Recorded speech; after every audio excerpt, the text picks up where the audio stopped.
사고팔고를 잘하려면은 두 가지 요건이 좀 만족이 돼야 됩니다. 첫 번째로는 시장에 그만큼 시간을 많이 할애할 수 있어야 돼요. 그리고 시장이 갖고 있는 변동성에 대한 이해도가 좀 높아야 돼요. 그 지표가 온체인에 굉장히 많은 어떤 지표들 중에서 오로지 하나만 봐야 된다고 하면 그 지표는 꼭 보시겠으면 하는 추천을 드립니다. 그래서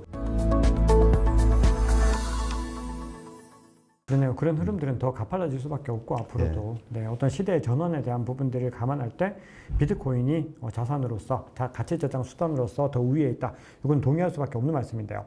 자, 그러면 이제 요 질문을 좀 드려보고 싶은데 대표님께서 이제 포트폴리오 매니저나 트레이더로 활동을 하시면서 이제 채권을 이제 주로 이제 운영하셨다고 말씀을 주셨는데 그런 지금까지 이제 전통 금융권에서 운영하셨던 자산 대비로 비트코인이 뭐 가장 좋다라고 생각하시는, 그러니까 가장 좀 중요한 장점들 몇 가지만 말씀 주시면 좋을 것 같습니다.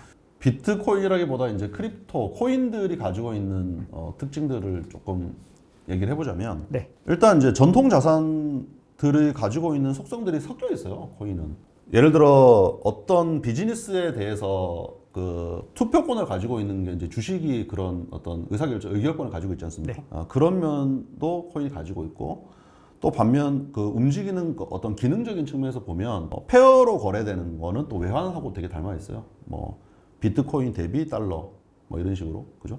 뭐 비트코인 대비 이더리움 이런 식으로 이제 페어스 트레이딩 되고, 그렇게 되는 거는 사실상 실질적으로는 양방향 거래가 또 용이하거든요. 그렇게 되면. 예. 그리고 외환이 가지고 있는 게 24시간 거래가 된다라는 특징이 외환 시장의 특징인데, 크립토 또한 마찬가지인 거죠. 네. 그래서 24시간 주 7일 거래가 된다라는 것이 참여자 입장에서는 하나의 큰 장점이긴 합니다. 왜냐하면 언제든지 내가 거래하고 싶을 때 바로 거래할 수 있거든요. 뭐 일요일 저녁이라도 언제든지 뭐 팔아야겠다, 사야겠다, 거래를 바로 할 수 있다는 측면에서는 좀 우월한 면모가 있다라고 얘기할 수 있겠고요. 그 다음에 전통적인 자산, 주식이나 채권하고 비교해 보면은 다른 부분이 전통 자산이랑 새로운 자산이라는 그 차이일 것 같아요. 그러니까 우리가 이제 흔히 그 대안자산 얼터너티브 인베스트먼트 차원에서 보면 이제 그걸 전부 그냥 대체 투자 대상으로 묶어버리거든요. 네. 뭐 부동산을 포함한 여러 상품들, 커머디티 같은 것들을. 근데 이제 크립토 또한 이제 그 기준으로 보면은 대체 투자 자산이고, 근데 제 생각에는 이게 덩치가 너무 커지면 별도로 결국엔 얘기하게 될 것 같긴 한데, 대체 투자 자산이기 때문에 기존 자산들하고는 콜레이션이 좀 낮습니다. 그렇죠. 예. 네. 앞서도 말씀드리면서 뭐 나스닥과 비트코인 가격 움직임이 비슷할 때도 있고 하다고 했지만은, 장기적으로 보면은 분산 효과가 충분히 확보가 되거든요. 네. 그 분산 효과가 확보된다라는 얘기는 포트폴리오에 함께 담았을 때 포트폴리오 성과를 좀 더 개선시키는 효과가 있다는 얘기라서, 네. 그런 측면에서 좀 좋은 투자 대안이 될 수 있다라고 생각을 하고요. 크립토 시장이 주식이나 채권 시장을 완전히 압도할 거로 봅니다. 대표님 말씀 들으니까 지금 산업이 정말 아직까지는 되게 초창기라는 완전 초창기죠. 너무너무. 그러니까 약간 이렇게 얘기할 수 있을 것 같아요. 최근에 보면 리얼월드 에셋이라고 하면서 그런 테마들 관련된 종목들이 막 온도 같은 코인들 보면 가격이 많이 올랐지 않습니까? 그냥 그 테마성 때문에 이제 가격이 사람들이 막 그냥 기대, 사실 밈코인 움직임하고 다를 바가 없습니다. 그게 좀 더 있는 거지. 네. 예, 실질적인 뭐 내재 가치를 가지고 움직인 건 아니고, 뭐 AI 테마 뜬다 이러면 AI 코인 사고, 뭐 리얼월드 에셋 관련된 테마가 뜬다고 하면 그냥 무작정 사는 그런 어떤 시장의 움직임 때문에 그런 모습을 보이고는 있는데, 현재 토커나이제이션이 진행되고 있는 수준을 보면은 거의 지금 토커나된 것들 대부분 그 아주 짧은 단기 채권들이거든요. 뭐 만기 1개월짜리 이런 것들, 뭐 1개월짜리, 6개월짜리 이런 거 가지고 하고 있습니다. 예. 네, 그러면 이제 지금부터는 투자에 대한 이제 실전 전략들 한번 좀 말씀을 드려보고 싶어서, 제가 이제 수목튜브에서 이제 가보면은 어떤 중요한, 제가 앞서 이제 인트로에서 소개해드렸는데 어떤 중요한 어떤 가격 구간들이나 어떤 그런 부분들, 이제 만약에 가격이 갑자기 크게 하락을 하거나 갑자기 급등을 했다 이럴 때 많은 이제 투자자분들이 이 시점에 어떻게 대응을 해야 되나, 지금 매수를 해야 됩니까, 매도를 해야 됩니까, 이런 질문들을 많이 하는데, 이제 대표님께서는 이제 기관 투자자로서 또 오랫동안 계셨기 때문에 뭔가 이제 또 개인 투자자와는 차별화된 전략이 있지 않을까, 또 이런 기대들을 하실 텐데, 대표님께서 매수 시점을 잡을 때 활용하는 대표님만의 어떤 노하우 궁금합니다. 거래를 함에 있어서 이제 여러 가지 관점이 있을 것 같아요. 예를 들어 주식 같은 경우에는 기업의 캐시플로우를 굉장히 많이 고려를 합니다. 네. 그래서 흔히 말해서 이제 캐시플로우를 기반으로 밸류에이션을 하고, 거기서 이제 매수를 할 때는 뭐 소위 말해 락바텀이라는 걸 산정을 해가지고, 이거 본질 가치에서 오히려 더 빠져 있다, 혹은 뭐 가지고 있는 자산 같은 것들을 감안할 때 너무 지금 이 시장에 형성된 가격이 다르다. 이런 얘기를 많이 하죠. 그리고 이제 많이 올랐을 때는 그거를 이제 뭐 퍼라든지 이런 멀티플 지표들을 가지고 이제 너무 많이 지금 과열됐다. 뭐 이런 판단들도 합니다. 너무 미래의 것까지 다 땡겨왔다. 이런 판단들도 하죠. 그리고 향후에 발생시킬 결국 캐시플로우 기반으로 주식은 그렇게 바라보고 코인을 투자할 때 좀 가장 중요하게 봐야 될 지표는 아무래도 시장의 과열 정도 그거를 좀 많이 보시면 좋겠다라는 생각이 듭니다. 최근에 과열이 좀 식었다고 느끼거든요. 네, 맞습니다. 어디서 그걸 느끼냐면 첫 번째는 김치 프리미엄입니다. 김치 프리미엄 다 빠졌어요 지금. 그래서 김치 프리미엄 다 빠진 거 보면 일단 알트코인에 관한 과열은 굉장히 낮아진 것 같다라고 생각하고요. 두 번째로는 웃으실 수도 있을 것 같은데 유튜브의 조회수입니다. 직접적으로 유튜브 채널을 운영하시는 분들은 크립토 관련된 유튜브 채널을 운영하시는 분들은 더 피부에 와닿았겠지만 굉장히 이건 즉각적이거든요. 최근에 보면 이제 저도 조회수가 많이 안 나오더라고요. 그래서 최근에 조금 단기적으로 어쨌든 좀 알트코인이나 이런 데 관심들이 많이 식었구나 많이 느낍니다. 그리고 조금 이제 긴 사이클 관점에서 보면은 저는 이제 온체인 지표 중에 MBRV라는 지표 아마 채널에서도 여러 번 얘기하셨을 것 같은데 그 지표가 온체인에 굉장히 많은 어떤 지표들 중에서 오로지 하나만 봐야 된다고 하면 그 지표는 꼭 보셨으면 하는 저는 좀 추천을 드립니다. 그래서 MVRV 지표가 특히 1 이하다라고 하면은 비트코인의 MVRV가 1 이하다 하면 굉장히 그 과매도 구간, 과매도라기보다 저평가 구간, 비트코인의 저평가 구간이라고 볼 수 있겠고 그게 뭐 3.7에서 4 넘어가는 구간이다 하면 좀 이익 실현을 해도 되는 구간으로 보거든요. 지금 현재는 이제 이 초반대 정도 됩니다. 한 2.12 정도 나오는 수준인데 이 정도면은 저는 이제 허리 정도 왔다고 봐요. 사이클 관점에서 보면. 사이클 한 중간 정도. 그래서 허리 정도라고 보고 있고 내가 여기에서 한 번에 투자할 금액을 전액을 다 넣는 거는 애매할지언정 여전히 매수하면 먹을 게 있는 구간이다라고 보고 있습니다. 그래서 지금 누군가가 비트코인을 처음으로 하는데 살까요라고 묻는다고 하면 뭐 여유 자금의 일부 사봐라 라고 얘기할 것 같고요. 사이클 관점에서는 MVRV가 그런 영향을 주고 근데 앞서 말씀드린 것처럼 올해 들어서 ETF가 승인되면서 기존의 이제 전통 금융시장에서 돌던 자금들이 이제 앞으로 넘어올 거거든요. 그 관점에서 보면은 이보다도 더 낮은 레벨로 보더라도 괜찮을 것 같다라고 얘기할 수 있겠습니다. 그래서 그 관점에서 보면 매력적일 수 있다. 그러면 지금이 어쨌든 좋은 어떤 매수 타이밍이다. 그러니까 어떻게 보면 이제 마이클 셀러 같은 경우는 그런 거 상관없이 계속 이제 매집을 하는데 상남자잖아요. 근데 이제 그렇게 하는 게 개인 투자자들은 조금 부담될 수 있는데 어쨌든 지금은 이미 어떤 대세 상승장들의 흐름들 그러니까 어쨌든 가야 될 길들이 굉장히 좀 그래도 여러 정황상 보이는데 너무 이런 단기 등락 때문에 이렇게 뭔가 노심초사할 필요 없다라는 말씀이시죠. 그렇죠. 저 개인적으로는 사실은 절반 이상이 아니라 더 많습니다. 근데 왜 제가 그렇게 얘기를 드린 거냐면 타인의 자본에 대해서는 제가 더 조심스럽거든요. 펀드 매니저의 기본적인 자세거든요. 소위 말해 스튜어드십이라고 얘기합니다. 그 고객의 자금이라는 거는 훨씬 더 조심스럽게 운용하고 더 안전하게 운용하려고 노력을 하거든요. 그렇게 받은 자금일지라도 물론 이제 예를 들어 저는 연간 10% 정도면은 충분합니다라고 얘기한다고 하면 또 거기에 맞는 포트폴리오를 제시를 해드리겠지만 적당히 알아서 잘 운영해달라고 한다면은 절반 이상은 넣을 것 같아요. 그러면 지금 시점이 어떤 시점인지 상당히 많이 이제 감이 왔는데, 자 그러면 이제 이거를 이제 많은 분들이 좀 투자 성향마다 좀 다르긴 한데 어떤 분들은 막 너무 자주 사고 팔고 이런 분들도 계시고 막 이런데 지금 시점에서 자꾸 4848 하는 거는 동의하지 않으시죠? 그렇죠. 아무래도 변동성이 되게 크거든요. 그래서 사고 팔고를 이 얘기를 드려야 될 것 같아요. 사고 팔고를 잘하려면은 두 가지 요건이 좀 만족이 돼야 됩니다. 첫 번째로는 시장에 그만큼 시간을 많이 할애할 수 있어야 돼요. 그렇죠. 네, 정말 중요합니다. 그러니까 소위 말해 트레이딩을 하겠다고 하면 그리고 시장이 갖고 있는 변동성에 대한 이해도가 좀 높아야 돼요. 근데 이 크립토 시장이 가지고 있는 변동성은 여러분들이 이쪽 시장을 아직 경험 안 해보신 분이라고 하면 어떤 본인이 경험해본 자산보다도 변동성이 높거든요. 그렇기 때문에 여기에 이제 적응하는데 시간이 좀 꽤나 걸리고 그렇기 때문에 기본적으로 처음으로 거래를 시작했다? 그런 분한테 사고팔고를 빈번하게 하기를 권하지 않죠. 왜냐하면 그렇게 하면 성과가 안 좋아질 가능성이 훨씬 높거든요. 네, 훨씬 높습니다. 가만히 사서 가지고 있는 게 좋은 성과를 내기가 더 좋고요. 근데 이제 혈기왕성한 이제 20대에 내 인생 한번 트레이딩으로 바꿔보겠다 하는 분들은 해볼만 하다고 봅니다. 왜냐면 물론 트레이드로 성공하는 거는 사실은 그 적성에 맞는 분들은 좀 소수더라고요. 보면은. 그렇지만 해보고 나한테 안 맞는다라는 거 깨닫는 것도 젊은 시절에는 뭐 좋은 도전이라고 생각하고요. 잘 맞는 분들은 또 그거를 계속 해도 찾아갈 수 괜찮기 있고. 때문에 뭐 하고 싶은 거 해봐야죠. 젊은 사람들은. 맞습니다. 이거 어쨌든 본인이 경험한 것보다 더 정확한 게 없으니까 네. 해보면 이제 어떤 미련을 안 가지게 되는데, 자 그러면 이제 매수 시점에 대해서 좀 우리가 알아봤다면은 많은 분들이 사실 매수보다 더 관심이 많은 게 매도 시점에 대한 매도요? 궁금증인데 네. 매도 시점은 대표님께서는 주로 어떻게 잡으시나요? 매도를 이제 우리가 뭐 매수는 기술, 매도는 예술 뭐 이런 표현이 있긴 한데 그래서 그만큼 이제 매도가 더 어렵다는 어렵다. 얘기죠. 네. 근데 일반적으로 이제 우리가 매도를 하는 거는 앞서 말씀드린 것처럼 이제 MVRV가 좀 많이 높아졌다 하면 매도를 해도 좋을 것 같고요. 보통 3에서 4 정도 수준이면 과거 패턴을 감안할 때는 그 정도면은 사이클 상으로는 좀 많이 무르익었다라고 보는 수준이기 때문에 네. 그 즈음부터 참고를 해도 될 것 같고 네.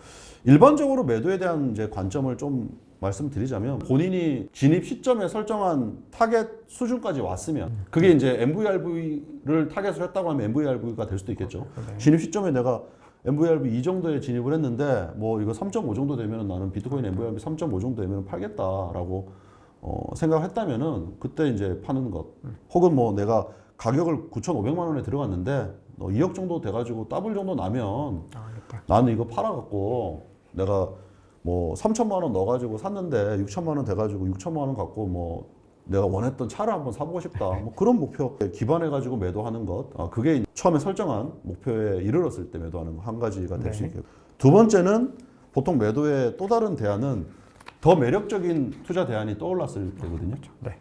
그래서 예를 들어 뭐 A라는 알트코인을 주로 갖고 있었는데 B라는 게 여러 가지 스터디를 해보니까 더 매력적으로 보인다고 하면 A를 팔고 B를 살 수도 있겠죠. 네. 그런 식의 어떤 매도를 할 수가 있고요. 뭐 비트코인을 주로 갖고 있다가 시장의 여러 가지 어떤 상황들을 볼 때 비트코인보다 뭐 금이 오히려 나을 것 같다고 판단이 혹시 든다면 그렇게 할 수도 있겠죠. 네. 그런 방법. 세 번째는 이겁니다. 진입 시점에 내가 판단했던 어떤 가정들 나의 판단들이 보다 보니까 틀린 거예요. 사실 그런 경우 많이 있거든요. 많죠. 네. 특히 기업들에 대해서 뭐 주식 같은 거 투자를 할 때 보면 처음에 이 기업이 가지고 있는 뭐 해자가 여기에 있다고 생각했는데 그 해자가 깨지거나 아니면은 미래 뭐 캐시플로우 전망했던 것들 뭐 매출 전망 같은 거 했던 것들이 예상대로 안 나오는 경우 그런 경우에는 이제 내가 예상했던 밸류하고 달라지는 거기 때문에 그때는 또 매도하게 됩니다. 그래서 뭐 특히 알트코인 같은 것들은 여러분들이 만약에 알트코인도 뭐 관점에 따라 가지고 여러 가지 지표들을 보고 하시겠지만 생각보다 액티비티가 너무 안 나온다. 뭐 이 체인이 사람들한테 굉장히 많이 쓰일 걸로 기대를 했고 요 정도 되면은 이 체인들하고 뭐 경쟁해가지고 뭐 이길 걸로 기대했고 했는데 그게 아니다 하면 뭐 팔 수도 있겠죠. 네. 그런 식으로 어떤 접근을 하시면 좋을 것 같다라고 말씀드릴 수 있겠습니다. 그럼 자 이번에는 이제 대표님께서 큰 흐름에서 매수 매도 전략의 가장 핵심적인 포인트를 짚어주셨는데 만약에 이제 우리가 매수 매도를 잡을 때 차트적인 관점으로 접근하시는 분들이 어떻게 보면 가장 많으신데 제가 수목튜브 최근에 이제 유튜브 중에서 가격이 이제 하락했던 구간에서 대표님께서 이 구간에 진입하는 것은 어쨌든 차트적인 관점에서 올바르지 않은 것 같다라고 말씀을 주셨던 부분들이 있는데 대표님께서 차트적인 관점으로 매수 매도 포인트를 잡을 때 가장 중요하게 보시는 것 좀 핵심만 좀 알려주시면 좋을 것 같습니다. 보통 기관 투자자들은 차트를 얘기 안 하려고 하죠. 그래서 본인은 개인적으로 차트를 많이 보더라도 어디 나가가지고 예를 들어 뭐 수익 펀드 매니저입니다. 예를 들어 수익자들을 만났어요. 펀드에 자금을 넣은 기관들 혹은 뭐 투자자들을 만났을 때 차트상 이러저러 해가지고 팔았습니다. 샀습니다. 그렇죠. 이런 말을 일체 하지 않습니다. 당연히 이런저런 뭐 예를 들어 뭐 이자율이면은 뭐 CPI가 어떻게 되고 인플레이션 지금 어떻게 되고 기준금리 이번에 어떻게 될 것 같으니 어떻게 했다. 혹은 뭐 주식 같으면은 뭐 이 기업이 어떤 산업군이 어떻게 바뀌고 해가지고 뭐 했다. 뭐 무슨 뭐 실적 개선이 있었다. 뭐 이런 소리를 하죠. 근데 차트를 완전히 무시할 수 없는 것은 실제로 차트에서 형성되는 거는 이제 시장에서 형성된 가격과 거래량인데 그것은 매우 정직한 어떤 값이거든요. 네.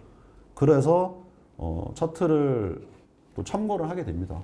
그렇지만 이제 차트만으로 모든 거를 결정하기에는 운용을 함에 있어서 속된 말로 후달릴 거예요. 그렇죠. 왜냐하면 차트만으로 결정하면은 차트는 강해질 것 같다가 어느 순간에 변화무쌍하게 또 약해질 것 같은 차트를 만들 수 있거든요. 네.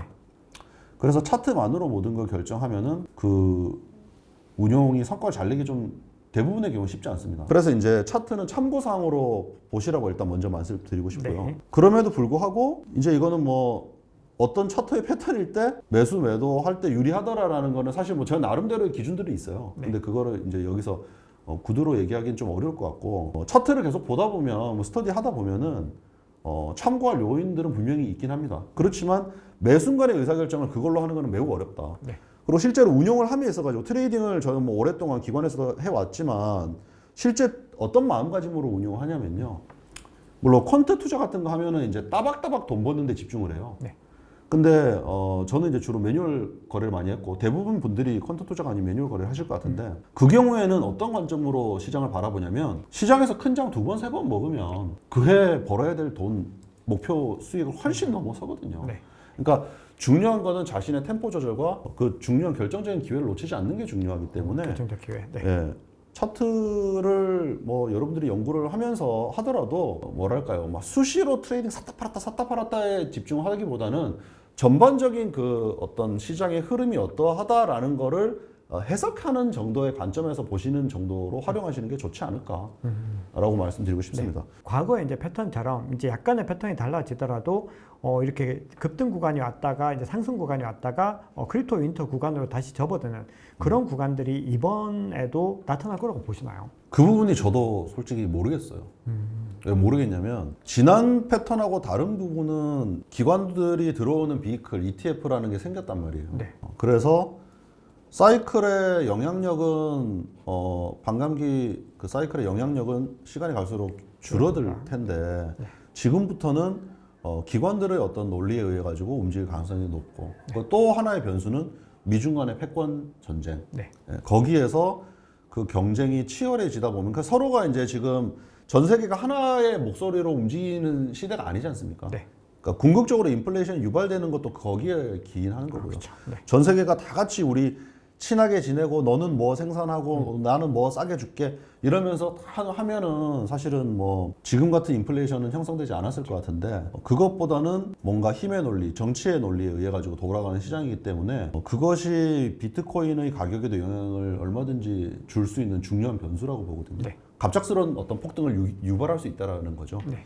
그러니까 그 관점에서 보면은 제가 MVRV를 통해서 매수 매도의 어떤 참고 지표로 삼으라고 말씀을 드렸지만 제가 그 가지고 있는 자산들을 그러면은 뭐 4.5 됐을 때 다 팔 거냐 전혀 안 그럴 것 같아요. 네. 일부는 그냥 10년, 20년 계속 갖고 가고 싶은 그 자산도 있다. 자산이 따로 있단 말이에요. 네. 그래서 좀 그렇게 접근하시는 것도 전 좋을 것 같습니다. 예. 뭐 귀신같이 꼭지에서 다 팔고 또 윈터 오면은 뭐 다시 싹 다 담고 그렇게 접근하면은 오히려 쉽지 않을 것이다. 네.